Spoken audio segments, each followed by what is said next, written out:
It's addictive. I will tell you that. When you can jump in and help and see that you're making a difference, feel from the people that you're helping, that you're making a difference in their life, you never want to stop. It feels warm and fuzzy, right? Each day at Wesley Meadows is a new opportunity to serve older adults and reimagine retirement living. It is the heart of their mission that inspires their team to provide the kind of fun atmosphere and care residents would want for themselves. Experience the warm spirit and faith-based difference of Wesley Meadows. Call 662-429-2070 and schedule your visit today. Hello, and welcome to the Real Hernando podcast, presented to you by Wesley Meadows Retirement Community and SRP Studios. The Real Hernando podcast was created to spotlight Hernando's nonprofits and community leaders by sharing their stories and what led them to serve the community. We hope these stories help strengthen the fabric of the city we love so near and dear, the Real Hernando. Please follow us at therealhernando.com for all channels and social media platforms. I am your host, Derek, and today's guests, plural, are Race Director Kim Scott and President Roxanne McIngvale from the Interfaith Council of Poverty. So let me give a little description of what we're fixing to talk about, and then we'll get right into the interview. So the Interfaith Council on Poverty is a collaboration of 14 Christian churches in Hernando and Nesbit. The congregations working together to help the poor include Baptist, Catholic, Methodist, Missionary Baptist, Presbyterian, and non-denominational. The council established their 501c3 nonprofit status in 2001. In addition, individuals, businesses, and organizations from the surrounding community donate time, materials, food, and money. Each year, they aid seniors, adults, and children more than 3,500 times in a variety of ways, from providing food to assisting families with children's clothing, school supplies, and household items. Roxanne, Kim, thank you for being here. That's quite that's an impressive mission there, y'all. But I appreciate you being here today. Thank you for having us. Thank you. All right. So as anyone watching, Roxanne is on the left side of your screen. Kim's on the right.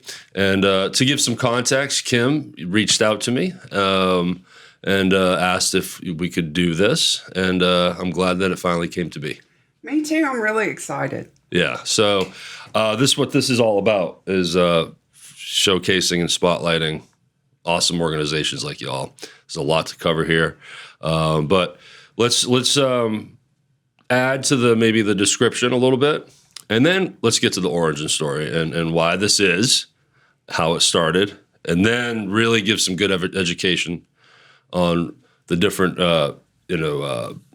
different programs that you have within and how people can help. All right, so you guys did rock, paper, scissors to figure out who goes first, right? No, so yeah, I'll just put it out there. Let's learn a little bit more of what your organization does. Well, we are, as you said, 14 churches that come together. We all have come from different denominations, but when we gather as one body of Christ, and that's what we are about, is to fulfill the scriptures and reach out. It's basically neighbors helping neighbors, and that's why we limit it to the Hernando Nesbit area, and it's just a beautifully run, beautiful organization. Such enthusiasm. Yeah. I remember when we first met, you tried to go outside of Hernando, like regionally, but it's difficult to spread yourself thin like that, right? Well, we realized early on we can't save the world. Right. You know, we can't feed the world, but we can do everything in our power and to feed those of our neighbors who are in need. It's more powerful if you can really hyper-focus on one's area. And, of course, you want to help the world, right? Certainly. You know, but it's difficult. So, Kim, how about you? What's your role in this organization? Well, I started serving in Interfaith, I guess, maybe 15 years ago. I was trying to remember the other day how long it had been. And At least that, yeah. We have a once-a-year fundraiser, and it's a 5K. It's called Flock Around the Block, and it has been going on now for probably 20 years. And every year we've seen growth. And how it works is we go into the community and we get sponsors, such as banks or individuals can sponsor the race as well. And everybody loves the race. It's very family oriented, lots of children. We have a competition within the churches as to who can get the most people to sign up for the race. And then you win a cross. It's nice when you make it a game. It works. Right, It works. Right, Yes, because then everybody's competitive. Yeah. And so then you get to keep the cross for the year if you win. And then you have to give it back. And hopefully you win the next year. We had it last year, and we lost it this year to Hernando Baptist. So anyway, we'll be coming for them next year. So. Yeah, sporting your colors. Yeah. That's great. Tell me a little more, Roxanne, what the role of the president carries. Well, my role is just to basically oversee the programs, oversee the management of the. I actually manage the food pantry as well, and I just kind of a mother hen, I guess the best way to put it. That's awesome. You know, a little bit. I've actually been a member since the beginning, and so I have a knowledge of things that were done, have been done, the way they were done, and we tweak our programs every year to make them better run as well as more relevant for the needs for the poverty. The look of poverty has changed through the years. You know, much like human nature is to be competitive, it's also to upgrade. Look at where our society is now with technology. 150 years ago, look at what it was. Right. That's relatively a short, it's not that long ago. Yeah. So, it's great that you keep upgrading. And you mentioned now the beginning. You were here from the beginning. Yes. So let's go there now. 2001 is when you got your nonprofit status, but was that really the beginning? No, Interfaith was formed actually in 1982. Okay. There was a Catholic nun that had come to us, and she was working at Catholic Social Services, and I'll talk about them in a minute, but she realized because people were coming to her, we of course knew there was need. She recognized the needy in the community. But what was surprising to her was the number of people in the community, not from the Catholic Church, but from many other churches who would approach her about, we want to help, but we don't know how. We don't know what to do. So that's how Interfaith was formed. You said 1982? 1982. So Nice. Equal attention, basically, I don't know if attention's the right word, but consideration is given not only to the people we are helping, but the people who are doing the helping. That is the strength of Interfaith. That is what stands out to people who come into for instance, our screeners or people who come into Interfaith that have maybe worked in social work, and they see the love and the desire to help neighbors within our membership. It's just, it's inspiring. It really is. It's the strength of who we are. But we grew from there, a little bit at a time. Did you have a pantry from the beginning? Pretty much, probably the mid-'80s. Actually, the pantry part was run out of the social service office. Our pantry has been all over town before we settled in, but to where we are and operate from, and we helped what we could help. Our motto has always been, we share what we have, and that's what we do. We are fortunate now to have so many churches. A lot of the food that comes to the pantry comes through our churches. Each church is assigned an item or items, depending on the size of the church, and they brought Kim's Church Love does spaghetti sauce. I see. So that way you're not getting a lot of the same stuff. Right. We have a list, and each of the churches come, they bring it in. We also get food through the USDA. We purchase food needed, and we are able to maintain the pantry like that. Yeah, you have an awesome pantry. And talk about upgrading. You showed me how twice you had to add to the building. Right. For space. Not every time we were sure that was the way, but the Lord provides. Yeah. We received the funds, and we have been able to keep it certainly full, and it helps us, but it mainly helps the people that we serve, that we are able to keep the food. And we have everything in Interfaith is volunteer. Everything. And so it takes anywhere from 35 to 60 people a month running the pantry between stockers and the men unloading, the people volunteering, distributing, the people doing the reports, buying the food. It's a big process and orchestrated, and the volunteers are people within our churches. Our volunteers come from our 14 churches, and we could not do it. We couldn't begin to do it without them. I mean, this is Community 101 here. Everyone going together, and for so long. So 42-ish years? Yes. And you've been there the whole time? We've been around. We've been in existence the whole time. But you? Oh yeah, yes. I mean, so yeah. I was a very young child. But that's amazing. That's incredible. I was 10. You know, it's. No, she was 10. Do you want to know what my age was in 1982? No, please. Don't Okay, we'll go there. Were you born? I was born. Okay. Yes. Yes. I was not 10. I'm playing. You know, people, it's addictive. I will tell you that. When you can jump in and help and see that you're making a difference, feel from the people that you're helping, that you're making a difference in their life, you never want to stop. It feels warm and fuzzy, right? Every bit, doesn't it, Kim? It's just... So, Kim, what's your experience been like? You said early 2000s you've been involved? Yes. It's just been a wonderful thing to be involved with. I still work full time, so I'm not able to participate as much as I would like to participate. But the programs that we have are wonderful. It is, it's just so great to be able to be, help the community. Growing up, my parents instilled a great thing as far as like helping your neighbor. We were always involved in my parents helped form the volunteer fire department out where we live, and so we were always active in that. And then we were active in helping people, through our little small church. And then whenever I found out about Interfaith, I was really excited because I did not know that they existed.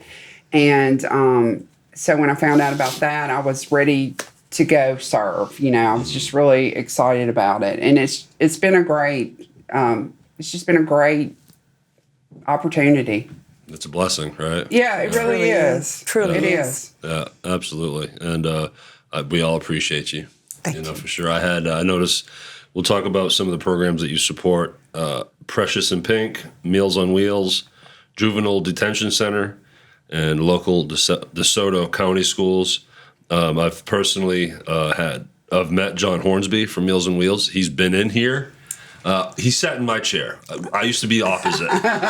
So he didn't sit where you sat, Awesome gentleman. Yes. He's the president for anyone that wants context. And, organizations like yourself and Meals on Wheels, it's as pure as it can be, and it's really special. John spoke at Interfaith when they were just getting that started, and I'm stunned at the growth that they have seen since they started. It didn't seem like it was that long ago. They have just done a phenomenal job, and when we are able to help them and assist them, we are thrilled to be able to do that because we want the gifts that we've been giving to go out in the community. And that's a way that we can do it, whereas we can't do everything, but we can certainly support those groups out there that are working for the same reasons that we are. It's not about the amount, it's the quality. That's true.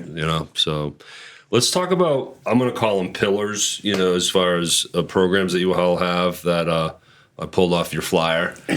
Food pantry, Yes. Dress a Child program, Thanksgiving baskets, family Christmas outreach, and then Flock Around the Block. So we've already discussed the food pantry. Is there anything you'd like to add before? I'd like to definitely then shoot to Dress a Child program. Well, I do want to stress that we are fortunate to work with Catholic Social Services here in town, sponsored by Sacred Heart Southern Missions. They do all of our screening. We do not have the capacity to do the screening. That's right. Everyone that comes to us comes from them because we can't screen. They are located in Hernando, and they screen our people for the pantry. They screen our people for the programs. And it's important, I mean, you want to make sure the right hearts are coming in, right? Exactly. We have a responsibility to those of us who support us financially, that the money that we get is going out for the reasons they're giving it, and that is true 100%, and that to the best of our ability, we are making sure the people who are receiving it need it. Yes. It's very critical in this time to do that, and they are wonderful to us. They work hard to get it, and that's how we get our people. People would go through them to come to us. We don't do it directly. So how does Dress a Child work?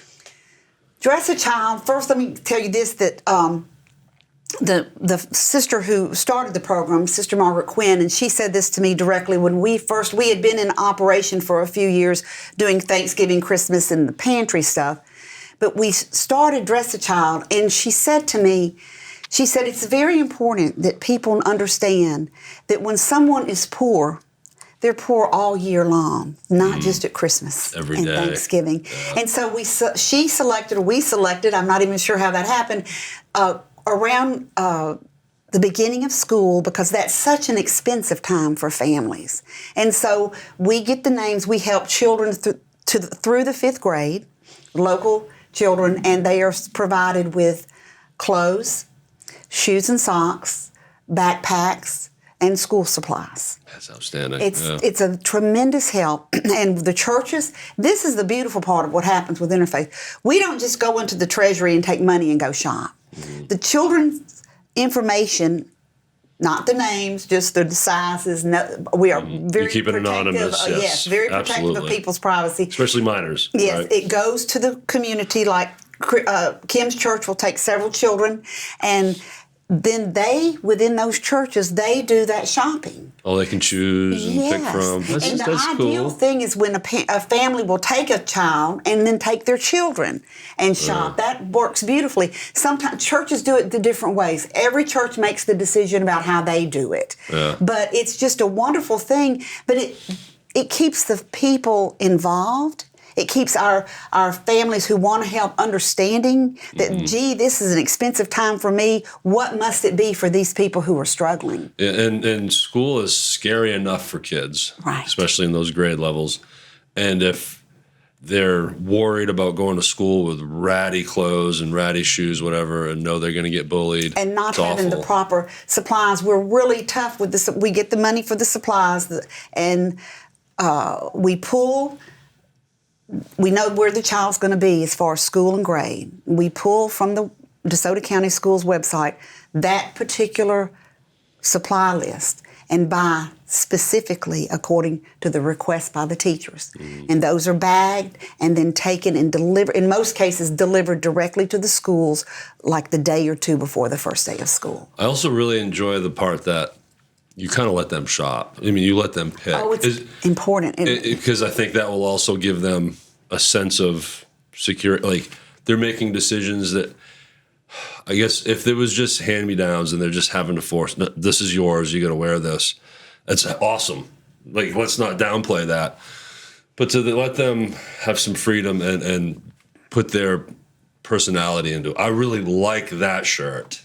Yes. That speaks to me. And then they have that extra level of acceptance. I don't know what word I'm looking for, but you know what I'm saying. One of the things that we implemented a few years ago, this was ingenious by one of another of the sisters who was here. A lot of times people don't really know the kids' sizes, or they're wearing hand-me-downs, including shoes. So she started, when social services now interviews it, they take an outline of the child's foot or shoe, and we attach that outline to the information for the child, so they don't have to worry about, is it a child's 4 or an adult? They have the shoe size. That's right there. And that has saved a lot of problems, after the fact problems. It really has been a good thing. I would need 2 sheets of paper. There you go. Team Couch of Birch Realty Group is a full-service team of realtors specializing in real estate sales. With over 900 transactions alone in the past 5 years, their experience is your best asset. Go to teamcouch.com or call 662-449-1700. Gustafson Properties. Gustafson Properties has been building beautiful custom homes in DeSoto County and surrounding areas for over 20 years. Are you ready to build your new custom home? Call us today at 662-449-6271. 5M Services, your comfort specialists. We offer heating, ventilating, and air conditioning service. Call us for any of your HVAC needs. 662-560-7331. We are here for you 24/7. Let's move to Thanksgiving baskets. Yes, we do a food drive once a year within the churches. Now, food drives are done throughout the community all year long. Different companies and the schools, programs at the schools will do food drives for us. But from the churches, our 14 churches, we do a food drive once a year, and that's before Thanksgiving. And then the food is brought to Holy Spirit Catholic Church because we do our 2 largest programs from there because of the size of the gym. And that is brought, and we pack for seniors.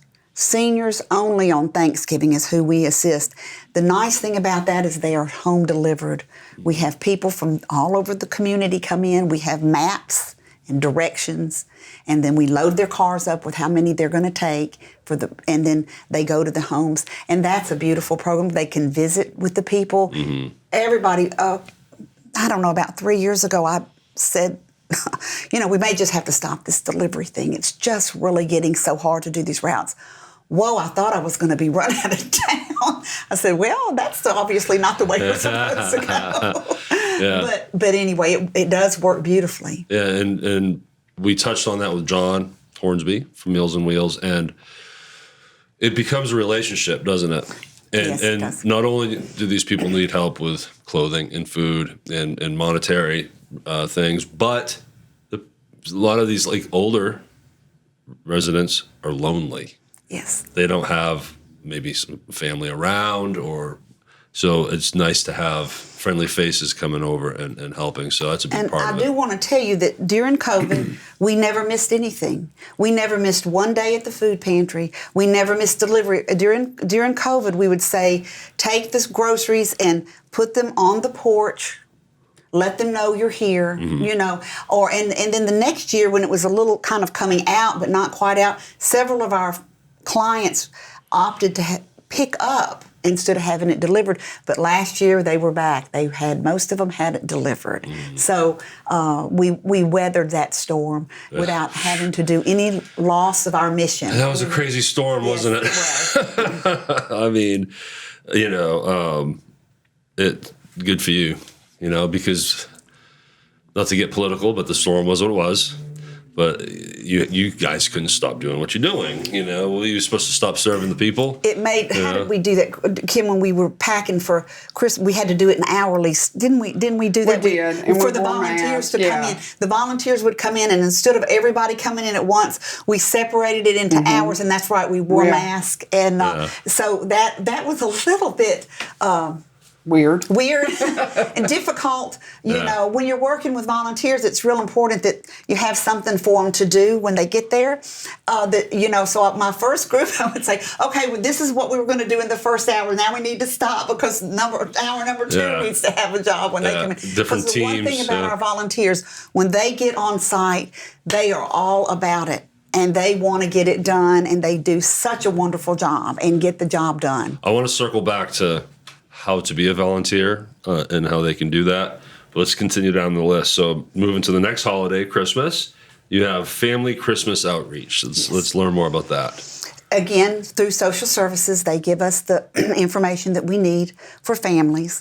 We are able to pack food, a lot of food. And then each of the churches is responsible for sponsoring a lot. Well, we do it different ways depending on the number of children. Children up to the age of 12 get a gift or gifts that's bought for them. In the interview process, the parent or guardian or the child, if they're at the interview, gives some preferences for what they would like. And then our people take it and buy those gifts. Awesome. And then if they're teenagers, they get a gift card.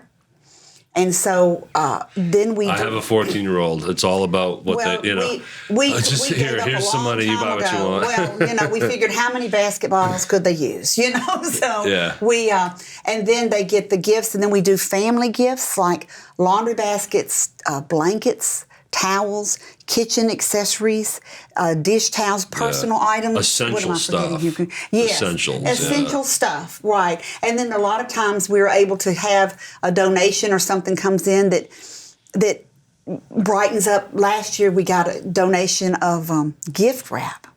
And so we were able to include gift wrap in it. Oh, that's special, And yeah. one of the things that we do as Interfaith, very subtly, because it's important for people to know, the people we assist, there's no questions about do they go to church, what church do they go to, has no bearing on it. Mm-hmm. There is no religion requirement to receive assistance from us. That is not part of who we are or what we do.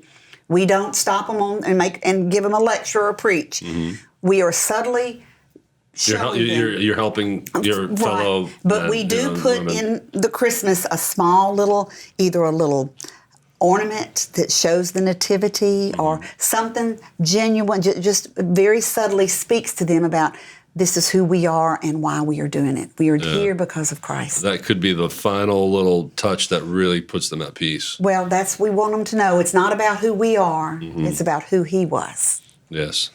Now let's go back to flock around the block. I almost said clock. Yeah, it's Flock kind of around the block. It's a tongue twister. So Kim, let's go back to this and get more detailed on what that is. So Flock Around the Block is our once a year fundraiser. It is always usually the first Saturday in April, and we'll have a website that is now this is a tongue twister, raceroster.com. And you can go and you can sign up there online, or you can, we have forms that we give out at the churches, and you can sign up that way. How long is the race?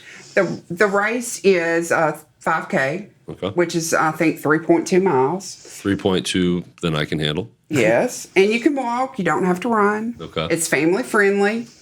Or you can be like me and just sign up and not Right. do anything. Yeah. But get the shirt. Right. That's what I do. That way everybody thinks I did the race. And it's helping. Right, It's supporting, exactly. Right.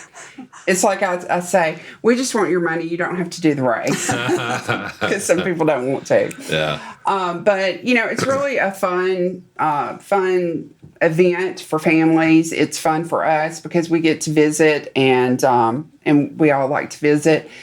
And that's probably like the most amount of time we're really together where we're not discussing interfaith things, like we're just talking Making like decisions. normal Yeah, things. that's good. Because let's face it, what y'all do is full-time job, right? Including, It feels like that.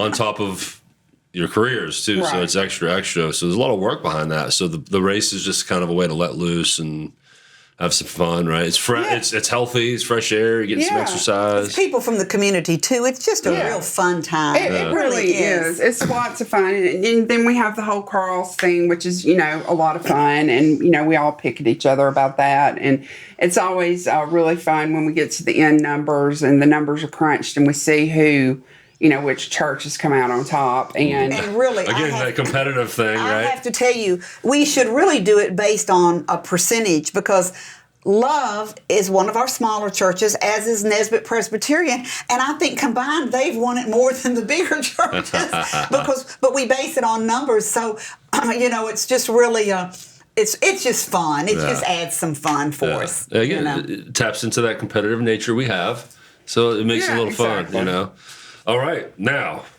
someone's listening and or watching this and thinking, I would love to volunteer. What's the first step and steps after that? Well, most of our volunteers, like I said, all of the volunteers from the pantry come through the 14 churches. And I would say to people, there's a good chance your church, if you're a member of a church here in town or in Nesbit, if you don't know if you're a member, check and see, and then find who that representative is. So all your churches within the church has a rep. They do. Some of our reps are more active than others. I can't. And so, but a lot of them are people at the big churches. They have a lot of programs. But that would be the easiest thing to do is to go through your rep to find out. But you can also contact us, and you're going to have some information. Yep. All contact information is in the description for the audience. We have a really great website, Interfaith Council on Poverty.com, and that has there's a PayPal account there if people wanted to donate. They can, of course, donate directly, and again, you'll have that contact information. But that's really the best thing. Again, we have the volunteers come from at Christmas and Thanksgiving because we actually are packing and putting it together. The Dress a Child program really comes to us already completed. The churches take care of that, and then they bring that finished product to the Hernando Presbyterian churches where we distribute for Dress a Child. So there's not as much volunteer, but except within the churches. And again, if you're a member of one of our 14 churches, reach out to that rep because we could use some new membership. We could use some young membership. And it's not like it has to be a full-time job for everybody. When a lot of people work, you don't have to, you can do just what you can do will be very valuable. So that's my best recommendation. But there is going to be some contact information, phone number. Okay, so they talk to the rep. They're going to go into the system, and then they have to get screened. Is that the next step? Not the volunteers. That's the people who are getting assistance or that get screened. The volunteers when they come to us from our churches, they're not screened. Oh, I see. So the screening is on the clients, the one that's receiving the assistance. Yeah. Okay. Yeah. So then volunteers. All they need is a heart, right? Right. So, okay. And then they jump right in. And who kind of helps coordinate all these volunteers to show up? And especially back in COVID when you had to split in groups and everything, who's the coordinator of all that? We just kind of, like with the whole thing with COVID, we, in the council meeting, we were talking about what would be the best way to do that. And I think it was just as a collective, we decided, why don't we do like hour-long shifts? And on that shift, like you bring 2 or 3 people from your church. That's right. And then we'll do the 9 to 10 shift. And then Holy Spirit will do the 10 to 11 shift, and and everybody would just come and go. Yeah, but how about now, post-COVID? Well, basically, what'll happen is like at our church, we'll have in our bulletin or announce it. This is the times to work. And then people will just come. So they're scheduled. It's scheduled. And we have specific times, specific days. In the Christmas program, we have days that are basically for the members only when we are packing for the children and sorting. But then when we're doing the gathering of everything, it's open more to general. Yeah. And so we get it done like that. We do have a volunteer coordinator, Terry Byram, for the volunteers over the pantry. Okay. But we usually have a waiting list, I'm not going to lie, of people who would like to help at the pantry. It's a good problem to have. Because once people start, they just want to stay with it. So how if someone wants to go to the pantry to deliver food, can they just go to the pantry and give you food? No. The pantry's not manned, or it's only there when they have to contact either their rep at their church or would call the phone number and schedule it. Because it's more just a warehouse, a little warehouse, storage. Right. And we don't have people there, on a regular basis. Let's talk about the food that you have in there, because you had like 100 refrigerators. No, I mean it was a couple walls of freezers and refrigerators, and then of course you had the perishables and just everything that you can imagine. Let's talk more about the food and how I know you buy some, it's donated. There's different ways you get the food. Right, and we really like to rely more on donated food. Of course, we were forced in a position to buy. Because of COVID, when the churches were not meeting as much. Now, and I do want to say, at the very beginning of COVID, we couldn't buy food. They, stopped because they wouldn't sell it wholesale. Wouldn't sell, not wholesale, but in bulk. And I was worried. I didn't know how we were gonna maintain it, and I went to Heartland Hands in South Haven, which is now Horn Lake, and they were wonderful. Brother Mike and Connie said, "Don't worry about it," and they helped keep us going for quite some time, and we don't have to rely on them now. We still have a wonderful friendship with them. They're beautiful, wonderful people, but we are able to, once things opened up, our churches got back into it. And like I said, the schools do the best job of food drives that anybody I've ever seen. Those kids just know what to do. And they'll contact me and ask what they need to do. We'll just send them a list. We've had donations. We had the Junior Auxiliary this year. I had spoken to them. Terry and I went and gave a little talk, and they came and brought a huge amount of food for us. A Girl Scout troop got in touch with me. So we get food from a lot of different sources. We rely heavily on the churches. And like I said, we do get to order from USDA. That food comes to us via Mid-South Food Bank now, and they actually deliver it to us, which has been a big improvement over it was a few years ago when we had to go send a truck. But anyway, so that's the way it comes. One of the reasons we wanted to add on to the pantry was to get more freezer space. It was very hard operating with 1 or 2 freezers. When we serve about 280 people a month in the food pantry. A month? Wow, yeah. That's people, the families. It's broken down into maybe about 130 or 135 families. But and it's packed according to their need, their size needs. But it's much more helpful to be able to stock those freezers and not have to do it every week. Just stock them up, and then they're there, and you can replenish. It's been very helpful for that. You're not on the hook. Yeah. Oh my gosh, we're almost out. And nothing's reliable. We went through a time in September, late August and September, where we got no food choices from USDA, and I was so panicked. They seem to have gotten back on track. I don't know what happened. Never know. They don't tell us anything, but it was scary, and we were looking at where are we going to get this meat that we need, But so. I'm sure it came in when it needed. It always does. I fuss it, and I say, when I start that, the Lord slaps my hand and says, "I've got you covered. Don't quit worrying about it. This is on me, not on you." I'm a tiny business owner. I know about the panic. Yeah. Just keep the faith, right? Yeah, right. All right, so there's a family of need, like legitimate need, listening to this right now. What's their first step? They need to contact Catholic Social Services. Catholic Social Services. And that information I have, would you like me to read that? Okay. Whatever information you want to give, and then I'll take that with me and add it to the descriptions. The phone number there is 662-429-5789. They are there Monday, Wednesday, and Friday. They are located right next door to the Catholic Church on Commerce Street, which is right across the street, where the new Trustmark was built there at North Parkway or East Parkway and Commerce. There's a long metal building that has the thrift store, Sacred Heart Southern Missions thrift store. A lot of people know where that is. In the southern part, the back part of that building is the office for social services. Monday, Wednesday, and Friday is when they are there. And then from there, they will be interviewed. That's where the screening happens? Yes, that is where the screening happens for all programs, for everything, for the pantry and for our Christmas and Thanksgiving and Dress a Child. Everything goes through them. Yeah. And that's where they would go and get assistance. Yeah, because one family has a different need than the next. That's right. That's right. Well, this has been fascinating. Are we missing anything? Is there anything that you would like to add to all this? What's some of the main questions that you get?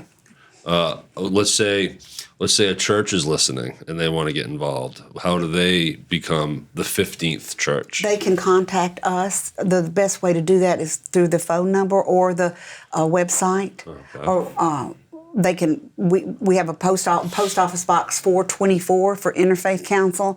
They can reach out. It's not hard to find us. We have with 14 churches. Yeah. We have people all in the community, and they can contact us. They can contact social services and say we want to talk to Interfaith, and they can reach us like that. So many churches in one tiny little area. Yes, most definitely.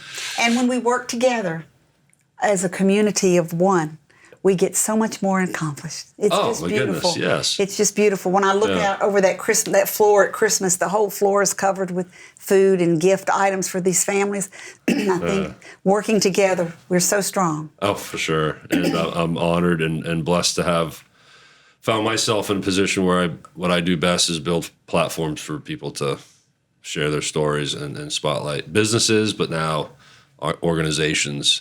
And I hope, everyone that listens and watches this podcast, if they know one person that could use a service or a church that might be interested, please act on that as I'm talking to the audience. Spread the word. And with that, we're going to eventually talk about how they can help us spread the word. But thank you so much for doing this and coming in up to my studio and sitting in front of these cameras and having the microphone clipped to you and these bright lights. I know it can be intimidating, but you guys are awesome. And let's give the audience a little task here. Let's task them. The first person to share this YouTube video win something. I don't know what that'd be. I'm just trying to make it competitive. No. So please, first thing you can do, the best thing you can do is go to our website and subscribe to it. All it is an email, and that means you get the episode hand delivered to you through your email. Then once you're on that website, you can find all our locations, the YouTube channel, our Facebook, Instagram, and TikTok. Those are all at The Real Hernando. Find this episode on the website, open it up. Everyone knows how to copy and paste, right? Copy that URL and email it to friends, people that you might think that would be interested. And on social media, the more you share, the more you care. So share the posts, like them, engage with them, comment, throw them in your story, tag people that might be interested. All of that just, exponentially increases the reach, and it's full circle wins. The community wins, Interfaith wins, this podcast wins, which then can brighten the spotlight more. So if you all, the listeners, could do that, we would all be grateful for that. So again, Kim, Roxanne, it's been a pleasure. Thank you. Thank you for coming up in here. Thanks for doing this. And I'm looking forward to pushing your story out there. Thank you. Thank you. Thank you so much.